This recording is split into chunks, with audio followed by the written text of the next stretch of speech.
За 10 лет башкирская содовая компания планирует ликвидировать так называемые «белые моря». На встрече с журналистами руководство предприятия сообщило, что для этих целей будет использоваться технология, которая позволит не только очистить окружающую среду, но и использовать переработанные отходы. Из них планируют создавать строительные материалы. Также есть вариант с созданием из минералов, накапливающихся в белых морях, вяжущих средств для создания дорог. По словам генерального директора БСК Эдуарда Давыдова, в ходе производства кальцинированной соды образуются отходы самого безопасного класса – хлористый кальций и соль. Он отметил, что многие содовые компании сливают их в море без нарушения экосистемы. В БСК же минералы накапливают в искусственно созданных белых морях, и в них твердая часть оседает, а чистая вода сливается в реку Белая.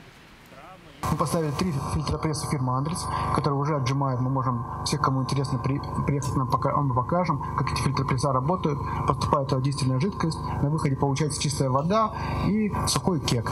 Кек – это хороший строительный материал, который мы будем использовать. И вот также в компании обсуждают снижение объемов производства на 30%. Это позволит растянуть запасы сырья на заводе БСК до 2026 года. При этом компании придется сфокусироваться на отечественном рынке, полностью отказавшись от поставок за рубеж.